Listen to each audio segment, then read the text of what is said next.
okay, you still going? All right. Hey friends, this is your girl T. Marie, and I want you to enjoy Conversations with T. Marie, where I invite some friends to sit down and have a conversation with me, asking questions they've always wanted to ask. I hope you enjoy.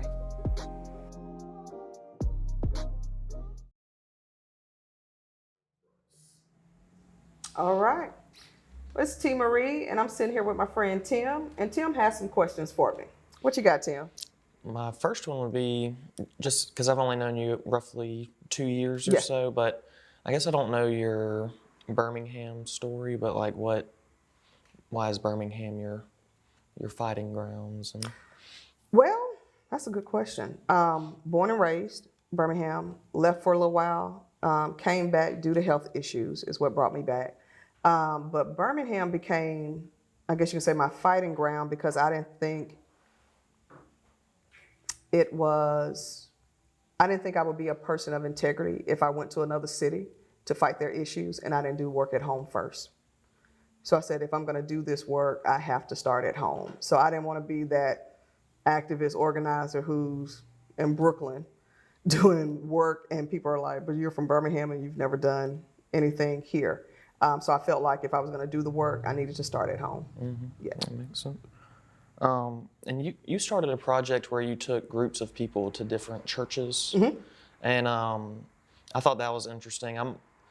I'm going out of right now I'm not in a super religious place, Okay. but background is not that, but I thought that perspective was interesting because people can be so different and all that. Yeah. But, and when Laura asked her question, like my family came from one of the ones with the women can't be pastors. Right. Like, did you go to, like, how diverse were the beliefs of the churches you went to? And overall, did you come off saying people have more in common, or was it very spread out? So my premise was I wanted to stick with people who believed in Christianity. So we stuck with that, but we were doing different denominations and styles of worship. So we're still kind of in the midst of it. So we're about 6 months in. And so we have attended kind of your traditional Baptist church. We've attended a Catholic church, which that was a real good Sunday. We had a real good conversation because there was this thing of, do y'all believe in Mary or do you believe in Jesus? Like, what are we doing here? And the people being able to truly explain, this is how we view Mary and why. So a lot of people, it was like, oh, I never understood that. We have gone to a gay affirming church. We've gone to an Episcopal church that's predominantly white with a Black gay minister. And so it's been interesting watching the group as we go from Sunday to Sunday.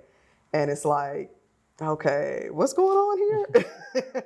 But all of the messages have been very encouraging. And we joke that all of the messages the past 6 months have been around social justice in some type of way, which has been very interesting. But it has been a great experience. I've had people who are participating that are atheists that are like, I'm actually enjoying and learning. I think it has helped people who probably wouldn't go visit a church solo be able to go and visit a church with a group. And I think like a little community has been created where they don't necessarily need me to interact, which is what I love, that they can just reach out to each other and say, hey, we should be friends on Facebook or let's hang out. So I'm looking forward to the rest of the time. But I think it's really highlighted how much more we do have in common than what we don't. We just may practice differently. Mm-hmm. Yeah. I thought it was very interesting though. Yeah. The Angela Davis with the Civil Rights Institute, and then so for me and a lot of people that was a really big letdown and kind of symbolized where our nation's at right now, and like when your own Civil Rights Institute is rejecting Right. Civil Rights hero, Right. but then the Committee for Truth and Reconciliation came through and put on a beautiful event. What do you think, like, the overall impression of Birmingham as a city after all that happened? Like, do you think we're all able to uplift our city and, make us the civil rights home we are? Do we still have to fight back from that reputation hit we took? So when it happened, I was actually in Phoenix when it happened. And a lot of times when I travel, I wear some type of Birmingham something. When I travel, I probably should stop doing that. But no, but I'm proud of where I'm from. And so I had a lot of people asking me, well, what's going on with this? And people I don't know because I'm in airports. And I was like, yeah, we're going to have to work on that. I think the impression from the people I interacted with was, so y'all still got issues? Yeah, all cities do. Do I think it was a blemish to us?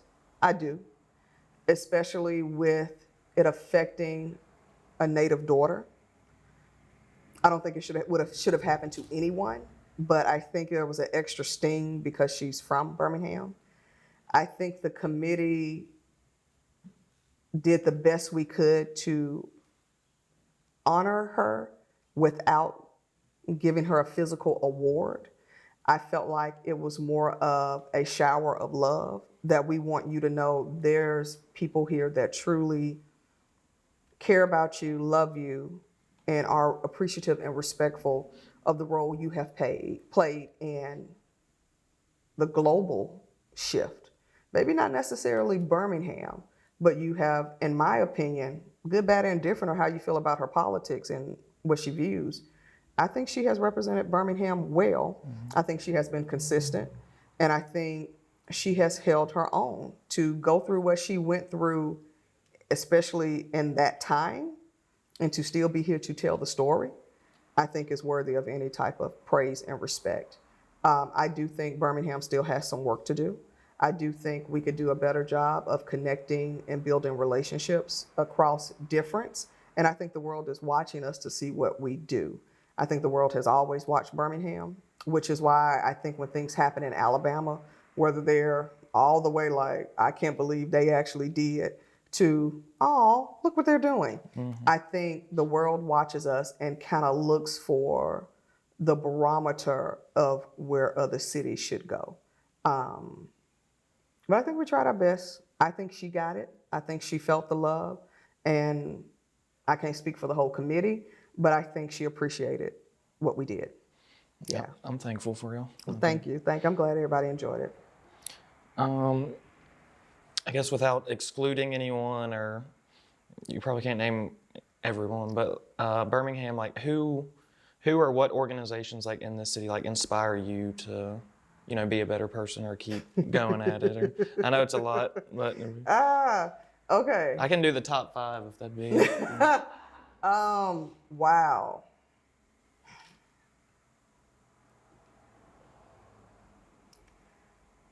I got to keep it 100. There's not an organization that I can name that I can say inspires me. There's not. The people of Birmingham, however, do in various ways. I think people overall are basically good. I think sometimes we lack character. Sometimes we lack integrity. Sometimes we lack compassion. And those are things people have to and should continue to work on. I would say students probably inspire me the most, because usually they're the ones with the most questions and trying to understand, where do I fit in this society? And is there a role I can play? So I would say students, number one, inspire me. Little people give me hope because they haven't been corrupted yet. And I'm encouraged by people who are trying.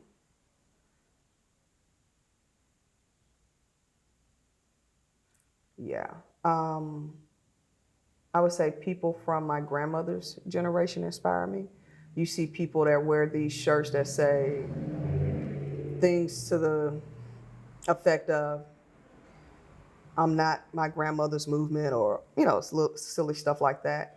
And really, technically, I don't think some of us could have survived the movement that they walked through. It's easy to say that when you're not dealing with those same fights. But I admire people from my grandmother's generation that fought and took the hits that we don't have to take today. So I would say that is what inspires me. And people who are trying to get the message out for different issues, causes, things that are important to them, being bold enough to say, this is what I believe in, even if the majority of the crowd is not rocking with it, that inspires me. Yeah, but not one agency that I can think of. Yeah. That was good. And with your remaining years on this earth, like if you had to pick like one place you wanted to have the biggest impact, or like what would you spend, what would that look like, or what would it be? If I could, it would probably be on college campuses.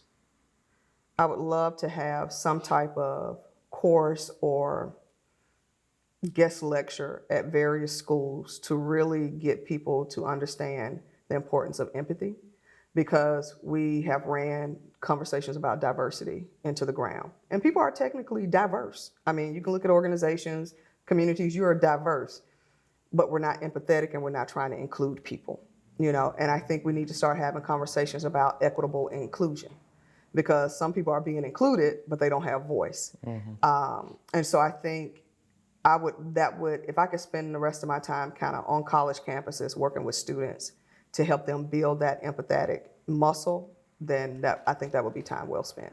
That is a missing thing in a lot of people. Right? Absolutely. That's my 5. your 5. I was gonna borrow Kelly. Did you get that? I was gonna borrow Kelly's question for my bonus if I get one. You get a bonus.